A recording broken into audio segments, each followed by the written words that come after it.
What's up? Welcome back to the channel. Welcome back to Charlotte. I'm in here in the Airbnb still by myself. Kelly went away for the day. She had some work to do.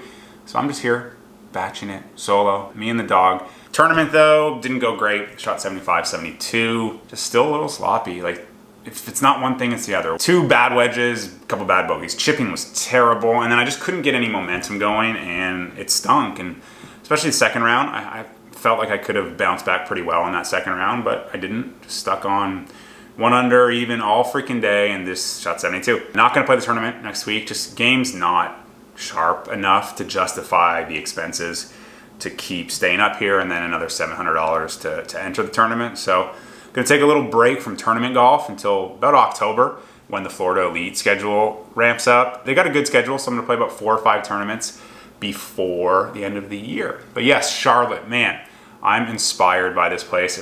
I love cities. I absolutely love cities. It just reminds me of, downtown Ottawa, living in downtown Toronto for a little bit. And so we're gonna do a little throwback to when I started the channel and was like super inspired, and like everyone was, by Casey Neistat. Little city B-roll in Toronto I would do like he did in New York City. So here's a little view of Charlotte through my eyes.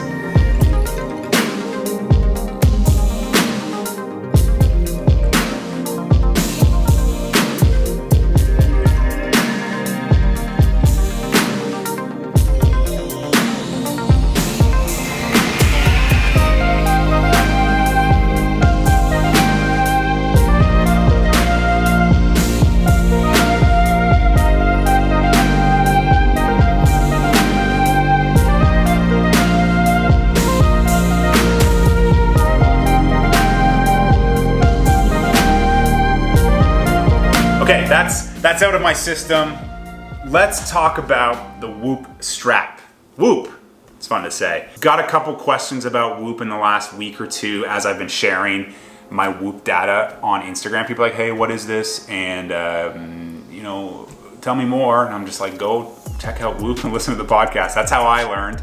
And now that Justin Thomas won the BMW Championship wearing a Whoop, even more questions. I've known about Whoop for a few months, and then in July, Scott Stallings, he was on the Whoop podcast, and I draw a lot of inspiration from Scott.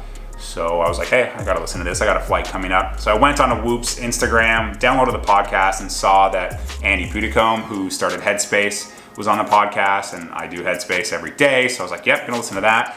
And then I saw that Seth Rollins and Cesaro were on the Whoop podcast. And I'm a huge WWE fan, huge. Not ashamed, I freaking love the WWE. I love professional wrestling. So if these 2 guys are on Whoop, I was already like, hey, I think I'm gonna get on Whoop. So I listened to these podcasts on the flight, had a layover, joined Whoop. Joined my 6-month membership to test it out. The strap comes with it. The membership was $30 a month. So I was like, I can do that. I can cancel my car wash membership to test out something that's gonna allow me to potentially optimize my body and my mind.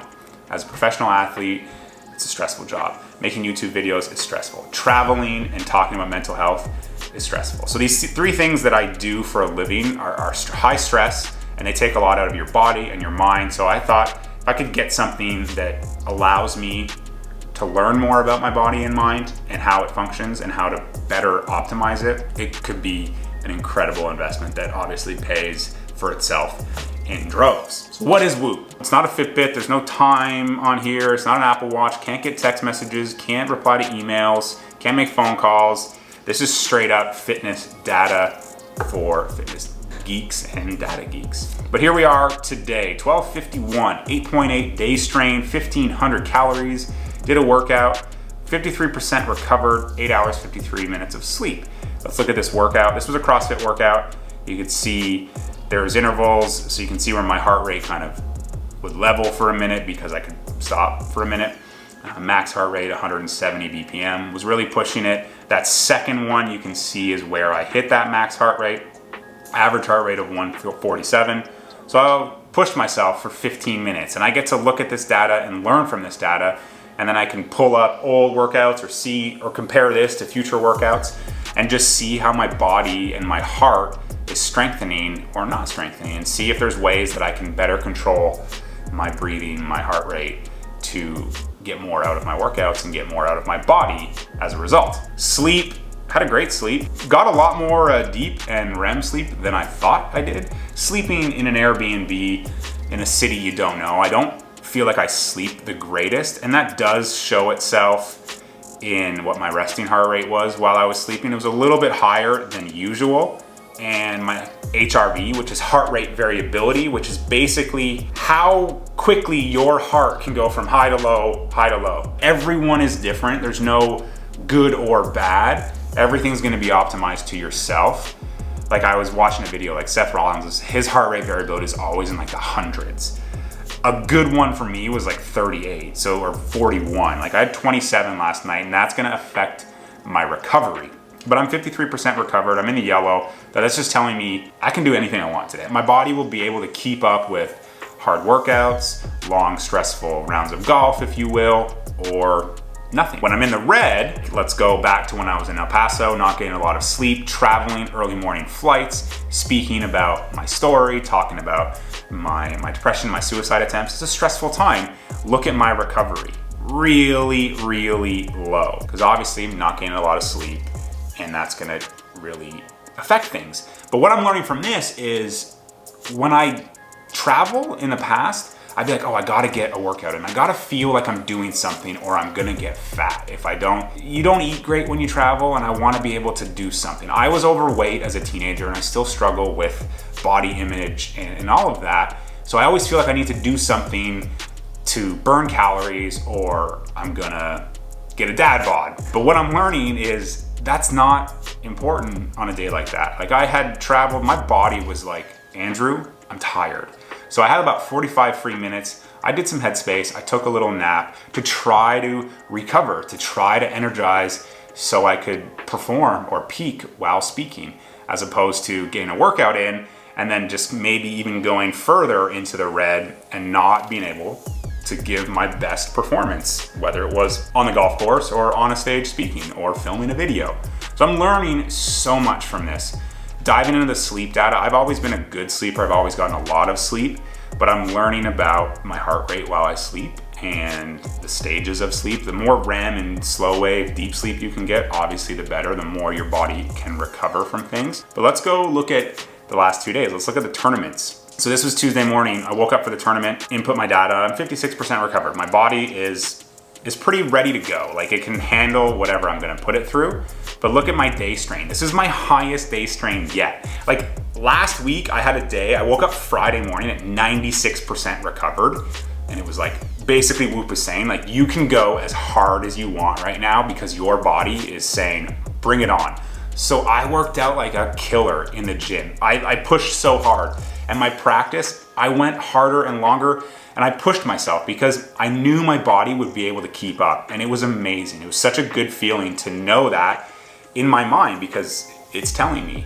And then conversely, it's still a good feeling when I was in the red and I knew I was doing what was appropriate. I don't feel beat up by not pushing myself because I should. I'm learning when I shouldn't push myself, and at the end of the day, that's always going to allow you to perform better. So look at Tuesday. Let's look at the golf. 14.3 strain. Like, everything strain averages out. If you listen to Whoop or go on the website, you'll learn more about the strain metrics. But look at my heart rate. Peaked at 153, average 115 duration. So this includes my warm up, 5 hours, 15 minutes. So you can see my heart rate go up as I start to warm up. There's the round of golf. Very, because that's golf. You're gonna shots, no shots, shots, no shots. Like, it's gonna happen. But then look where it dips. Like, crazy. I wanna say like that's probably around the 15th green or 16th tee, or maybe 16th fairway. And that was basically when I went, I bet you that was like the 16th fairway. I hit a bad wedge and I was 3 over par, and I was like, made a bogey, 4 over par. Given the trend that I've had the last 4 competitive rounds, I've only played 9 this year, so they're pretty easy fresh in my memory. The last swing thought event was even par on the front, 6 over on the back. The next day, even par on the front, 9 over on the back. Tuesday, 1 under par on the front, 5 over on the back. And then Wednesday, even par on the front, 1 over on the back.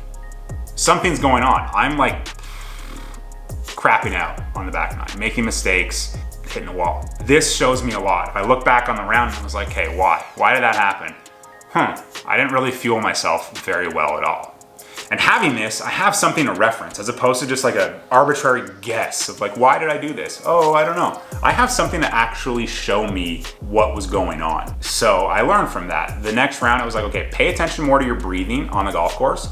Take some longer exhales, like to really keep the heart rate leveled. It's let's say inhale for 3, exhale for 5. Like I was doing that more often, and I made sure that I fueled myself better. So let's look at the next day.